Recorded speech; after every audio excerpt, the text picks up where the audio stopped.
Hi hello ನಮಸ್ತೆ info ಕನ್ನಡಕ್ಕೆ ಸ್ವಾಗತ. ನಾನು ಸತೀಶ್ ಸಾಲ್ಯಾನ್ ಚಾರ್ಮಾಡಿ. ಇವತ್ತೊಂದು ಮತ್ತೆ ಒಂದು ವ್ಲಾಗನ್ನು ಮಾಡುವಂತ ಹೇಳಿ ಹೊರಟಿದ್ದೇನೆ. ಆ ವ್ಲಾಗಿಗೆ ನಿಮಗೆಲ್ಲರಿಗೂ ಕೂಡ ಪ್ರೀತಿಯ ಸ್ವಾಗತದ ಜೊತೆಗೆ ಈ ದಿನ ನಾನು ಹೊರಡುವುದಕ್ಕೆ ಇದ್ದದ್ದು ಚಾರ್ಮಾಡಿಯಿಂದ, ಅಂದರೆ ನಮ್ಮ ಮನೆಯಿಂದ ಕೇರಳದ ಹತ್ತಿರ ಮಂಜೇಶ್ವರ ಕೇರಳ ಆಗುತ್ತೆ. ಅಲ್ಲಿ ನಮಗೆ ಯಕ್ಷಗಾನ ಕಾರ್ಯಕ್ರಮ ಅನ್ನುವಂಥದ್ದಿತ್ತು. ಸೊ ಅಲ್ಲಿಗೆ ಹೋಗಬೇಕಿತ್ತು. ಯಥಾ ಪ್ರಕಾರವಾಗಿ ಡ್ಯೂಟಿ ಮುಗಿಸ್ಕೊಂಡು ಹೋಗುವಂಥದ್ದು. ಸೊ ಮನೆಯಿಂದ ಡ್ಯೂಟಿಗೆ ಹೊರಟು ನೇರವಾಗಿ ನಾನು ಕಾಲೇಜಿಗೆ ಬರ್ತೇನೆ. ಕಾಲೇಜಿಗೆ ಬಂದು ಕಾಲೇಜಲ್ಲಿ ಡ್ಯೂಟಿ ಎಲ್ಲ ಮುಗಿಸಿ ಸಂಜೆ ತನಕ ಕ್ಲಾಸ್ ಎಲ್ಲ ಆಗಿ ಮತ್ತೆ ಹೊರಟಿರುವಂಥದ್ದು ಯಕ್ಷಗಾನದ ಹತ್ತಿರ. 4:15 ಹೊತ್ತಿಗೆ ನಾನು ಯಕ್ಷಗಾನಕ್ಕೆ ಹೊರಟಿದ್ದೇನೆ. ಈ ದಿನ ನಾನು ಒಬ್ಬನೇ ಹೋಗಬೇಕಿತ್ತು. ನವೀನನ್ನ ಇರಲಿಲ್ಲ. ನವೀನನ್ನ ಅಂತ ಹೇಳಿದೆ, ಅವರೇನೋ ಮುಂದೆ ಬರ್ತೇನೆ ನೀನು ಹೋಗು ಅಂತ ಹೇಳಿದರು. ಸೊ ಹಾಗಾಗಿ ನನ್ನ ಬಿಟ್ಟು ನಾನು ಮುಂದೆ ಹೋದೆ. ಬರೋಬ್ಬರಿ ಚಾರ್ಮಾಡಿಯಿಂದ ಸುಮಾರು 90-95 ಕಿಲೋಮೀಟರ್ ಹತ್ರ ಆಗುತ್ತೆ ಕೇರಳ ಹತ್ರ ಮಂಜೇಶ್ವರಕ್ಕೆ. ಸೊ ಹಾಗಾಗಿ BC ರೋಡ್ ಮಾರ್ಗವಾಗಿ, ಅಂದರೆ Ujire to Mangaluru BC road ಈ ಮಾರ್ಗವಾಗಿ ಹೋಗುವಂಥದ್ದು. ಸೊ BC ರೋಡ್ ತನಕ, BC ರೋಡ್ ಆಗಿ BC ರೋಡಿಂದ ಮತ್ತೆ ಮೆಲ್ಕಾರು ರೂಟ್ ಆಗಿ ಅಲ್ಲಿಂದ ಪಾಣೋಲಿ ಬೈಲು ಅಂತ ಹೇಳಿ ಒಂದು ಟೆಂಪಲ್ ಸಿಗುತ್ತೆ, ಅದನ್ನೆಲ್ಲ ದಾಟಿ ಅಲ್ಲಿಂದ ಶಾರ್ಟ್ಕಟ್ ಆಗಿ ಮುಡಿಪು ಈ ರೀತಿ ಮಾರ್ಗವಾಗಿ ಹೋಗುವಂಥದ್ದು. ಸೊ ಮೆಲ್ಕಾರ್ ಕಳೆದು ಪನೋಲಿ ಬೈಲು ಹತ್ತಿರ ಆಗುವಾಗ ಅಲ್ಲಿ ಒಂದು ದೇವಸ್ಥಾನ ಸಿಗುತ್ತೆ, ಕಲ್ಲೊಟ್ಟಿ ದೇವಸ್ಥಾನ ಅಂತ ಹೇಳಿ, ಪನೋಲಿ ಬೈಲು ಅಂತ ಹೇಳಿ ದೇವಸ್ಥಾನ. ಅಲ್ಲಿ ಇಳಿದು ದೇವರಿಗೊಂದು ಕೈ ಮುಗಿದು ನನಗೂ ನನ್ನ ರಥಕ್ಕೂ ಗಾಡಿಗೆ ಒಳ್ಳೆಯದು ಮಾಡಿ ಅಂತ ಹೇಳಿ ಕೇಳಿಕೊಂಡು ಅಲ್ಲಿಂದ ಮತ್ತೆ ಮುಂದುವರೆದು ಹೋದೆ. ಕೇರಳ ಗಡಿಯನ್ನು ಕೂಡ ಪ್ರವೇಶ ಮಾಡಿ ಸುದೀರ್ಘವಾಗಿರುವಂತಹ ಒಂದು 2 ಗಂಟೆ ದಾರಿ ಆಗುತ್ತೆ, 2-2.5 ಗಂಟೆ ಏನೋ ಆಗುತ್ತೆ. ಬಟ್ ಬೆಳ್ತಂಗಡಿಯಿಂದ ನನಗೆ 75 ಕಿಲೋಮೀಟರ್ಸ್ ಅಂತ ಹೇಳಿ, ಕಾಲೇಜಿಂದ 75 ಕಿಲೋಮೀಟರ್ಸ್ ಲೊಕೇಶನನ್ನು ತೋರಿಸ್ತಾ ಇತ್ತು.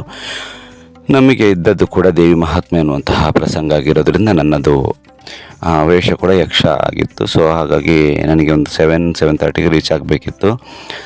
ಅಲ್ಲಿ ಒಂದು ದೇವಸ್ಥಾನದ ಜಾತ್ರಾ ಮಹೋತ್ಸವದ ಪ್ರಯುಕ್ತ ನಡೀತಾ ಇದ್ದಂತಹ ಕಾರ್ಯಕ್ರಮ, ಅಂದರೆ ಯಕ್ಷಗಾನಲ್ಲಿ ಜಾತ್ರೆ ಏನೋ ಇತ್ತು. ಆ ಜಾತ್ರೆ ಅಂಗವಾಗಿ ವರ್ಷಂಪ್ರತಿ ಆಗ್ತದೆ ಅಂತ ಕಾಣ್ತದೆ. ಸೊ ಅಲ್ಲಿ ದೇವಿ ಮಹಾತ್ಮೆ ಅನ್ನುವಂಥದ್ದಿತ್ತು. ಜಾತ್ರೆ ಮುಗ್ದಿತ್ತು. ಸೊ ಇದೇ ಮಾರ್ಗವಾಗೆಲ್ಲ ಹೋಗಿ ಫೈನಲಿ ನಾನು ಅಲ್ಲಿಗೆ ರೀಚ್ ಆಗುವಾಗ ಟೈಮ್ ಆಲ್ರೆಡಿ 6:45-7 ಆಗಿತ್ತು. ಮತ್ತು ಒಂದಷ್ಟು ಅಲ್ಲಿಯ ಪರಿಸರದ ದೇವಸ್ಥಾನದ ವಿಡಿಯೋ ಅಥವಾ ಚೌಕಿಯ ವಿಡಿಯೋ ಎಲ್ಲ ನಿಮಗೆ ವೀಕ್ಷಕರಿಗೆ ತೋರಿಸಬೇಕು ಅಂತ ಹೇಳೋದನ್ನೆಲ್ಲ ಮಾಡಿ, ನಂತರ ನಾನಲ್ಲಿ ಒಂದು ಟೀ ಎಲ್ಲ ಕುಡಿದು ಬದಲಾಗಿ ನಾನು ಕೂಡ ವೇಷಕ್ಕೆ ಕೂತ್ಕೋಬೇಕಾಗತ್ತೆ. 7:15 ಹೊತ್ತಿಗೆಲ್ಲ ವೇಷಕ್ಕೆ ಕೂರ್ತೇನೆ. ಸೊ ನಾನು ಕೂಡ ವೇಷಕ್ಕೆ ಕೂತೆ. ನನ್ನದು ಕೂಡ ವೇಷ ಆಯಿತು. ವೇಷ ಆಗಿ ಯಕ್ಷನ ವೇಷ ಆಗಿ ಮತ್ತೊಂದು ದೇವೇಂದ್ರ ಬಲ ಅನ್ನುವಂಥದ್ದಿದೆ, ಅದು ಕೂಡ ಆಗಿ ಅಂತಿಮವಾಗಿ ನಾನು ಫೈನಲಿ ಯಾವಾಗಲೂ ಕೂಡ ನವೀನನ್ನೆಲ್ಲ ಇದ್ದರೆ ನಾವು 12:30 ಆಗುತ್ತೆ ಅವತ್ತು ಚಂಡಮುಂಡರೆಲ್ಲ ಆಗಿ ಹೊರಟು ಬರುವಾಗ. ಬಟ್ ನಿನ್ನೆ ನನ್ನದು ಯಕ್ಷ ಆಗಿ ದೇವೇಂದ್ರ ಬಲ ಆಗಿ 10:00ಗೆ ನಾನು ನಿನ್ನೆ ಹೊರಟು ಬಂದಿದ್ದೇನೆ. 10:30ಗೆ 10:45ಗೆ ಹೊರಟಿದ್ದೇನೆ. ಮನೆಗೆ ರೀಚ್ ಆಗುವಾಗ ಹತ್ರ 12:45 1 ಗಂಟೆ ಆಗಿದೆ. ಮನೆಗೆ ಬರುವಾಗ 1 ಗಂಟೆ ಆಗಿದೆ. ದಾರಿ ಮಧ್ಯ ಸೀದಾ ಬರುವಾಗ ಒಂದು ಕಡೆ ಕೇರಳ ಪೊಲೀಸವರು ಕೂಡ ಸಿಕ್ಕಿದ್ರು. ಅದರ ಕ್ಲಿಪ್ ತೆಗಿಲಿಕ್ಕೆ ಆಗಲಿಲ್ಲ. ಸಿಕ್ಕಿ ನನ್ನನ್ನು ನಿಲ್ಲಿಸಿದರು. ಯೂಟ್ಯೂಬರ್ ಅಂತ ಕೇಳಿದ್ರು. ಹೌದು ಅಂತ ಹೇಳಿದೆ. ಅವರು ಕೂಡ ನನ್ನ ಚಾನಲಿಗೆ ಸಬ್ಸ್ಕ್ರೈಬ್ ಆದರು. ಪೊಲೀಸವರು ಕೂಡ ಸಬ್ಸ್ಕ್ರೈಬ್ ಆದರು. ಚಾನಲೆಲ್ಲ ನೋಡಿ ಅವರಿಗೆ ಖುಷಿ ಆಯಿತು. ಪಾಡ್ಕಾಸ್ಟ್ ಆಗಿರ್ಬೋದು, ವ್ಲಾಗ್ ಆಗಿರ್ಬೋದು ಇತ್ಯಾದಿ ಕಡೆಯನ್ನೆಲ್ಲ ನೋಡ್ತಾ ಇದ್ರಲ್ಲ. ಸೊ ಅವರಿಗೆ ಖುಷಿ ಆಯಿತು. ಸೊ ಹಾಗಾಗಿ ನನ್ನನ್ನು ಜಸ್ಟ್ ಒಂದು ನಂಬರ್ ತಗೊಂಡು ಅವರ ಪ್ರೊಸೀಜರ್ ಏನಿದೆ ಅದನ್ನು ಮಾಡಿದ್ರು. ವಾಹಿನಿಗೂ ಕೂಡ ಸಬ್ಸ್ಕ್ರೈಬ್ ಆದರು. ಸೊ ಅದಾದ ನಂತರ ನಾನು ಮುಂದುವರೆದು ಮಾಮೂಲಿಯಾಗಿ BC ರೋಡು, ಬಂಟ್ವಾಳ, ಬೆಳ್ತಂಗಡಿ, ಉಜಿರೆ ಮಾರ್ಗವಾಗಿ ನಾನು ಫೈನಲಿ ನಮ್ಮ ಮನೆಯನ್ನು ಸೇರುವಷ್ಟು ಹೊತ್ತರಲ್ಲಿ ಆಲ್ರೆಡಿ 1 ಗಂಟೆ ಆಗಿತ್ತು. ಮತ್ತು ಯಥಾ ಪ್ರಕಾರವಾಗಿ ಮರುದಿನ ಡ್ಯೂಟಿಗೆ ಹೋಗಬೇಕು.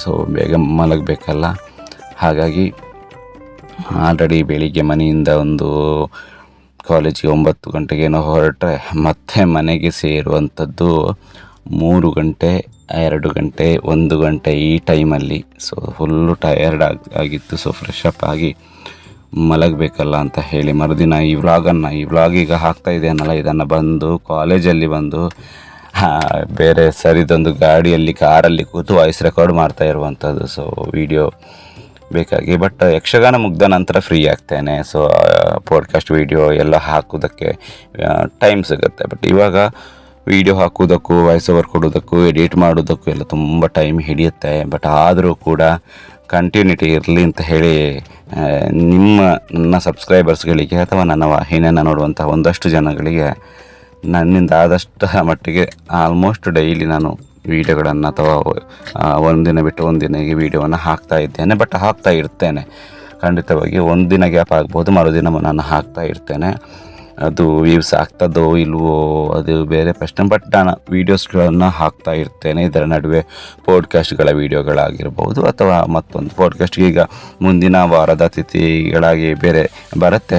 ಒಬ್ಬರು ವಿಶೇಷವಾದ ಅತಿಥಿಗಳನ್ನು ನಿಮ್ಮ ಮುಂದೆ ಕರ್ಕೊಂಡು ಬರ್ತೇನೆ. ಯಾಕಂತ ಹೇಳಿದ್ರೆ ಇಲ್ಲಿ ಪ್ರತಿಮಾ ನಾಯಕ್ ಅವರ ಪಾಡ್ಕಾಸ್ಟ್ ಲಾಸ್ಟ್, ಅದರ ನಂತರ ನಾನು ಪಾಡ್ಕಾಸ್ಟ್ಗಳ ವೀಡಿಯೋ ಹಾಕಲಿಲ್ಲ. ಅವರದ್ದು ಕೂಡ ಒಂದು ಎಪಿಸೋಡ್ ಬಾಕಿ ಇದೆ. ಅಂದರೆ ನನಗೆ ಅದರ ಮಧ್ಯದಲ್ಲಿ ಯಕ್ಷಗಾನದ ಸಂಬಂಧಪಟ್ಟ ಒಂದಷ್ಟು ವೀಡಿಯೋಗಳನ್ನೆಲ್ಲ ಇನ್ಫಾರ್ಮೇಟಿವ್ ವೀಡಿಯೋಗಳನ್ನು ಹಾಕುವುದರ ಜೊತೆಗೆ ಸೊ ಬೇರೆ ವೀಡಿಯೋವನ್ನು ಹಾಕುವುದಕ್ಕೆ ನನಗೆ ಗ್ಯಾಪ್ ಅನ್ನುವಂಥದ್ದು ಸಿಗುವುದಿಲ್ಲ. ಸೊ ಹಾಗಾಗಿ ಬಟ್ ಬರ್ತಾ ಇರ್ತದೆ, ಖಂಡಿತವಾಗಿಯೂ ಬರ್ತಾ ಇರುತ್ತೆ. ಮತ್ತು ನಾಡಿದ್ದು 2 ಲೈವ್ ಅನ್ನುವಂಥದ್ದು ಇದೆ. ಒಂದು ಯಕ್ಷಗಾನದ್ದು 12 ತಾರೀಕಿಗೆ ಲೈವ್ ಇದೆ, ಮತ್ತು 7 ತಾರೀಕಿಗೆ ನೇಮೋತ್ಸವದ ಒಂದು ಲೈವ್ ನಮ್ಮ ವಾಹಿನಿಯಲ್ಲಿ ಪ್ರಸಾರಗೊಳ್ಳುವುದಕ್ಕಿದೆ.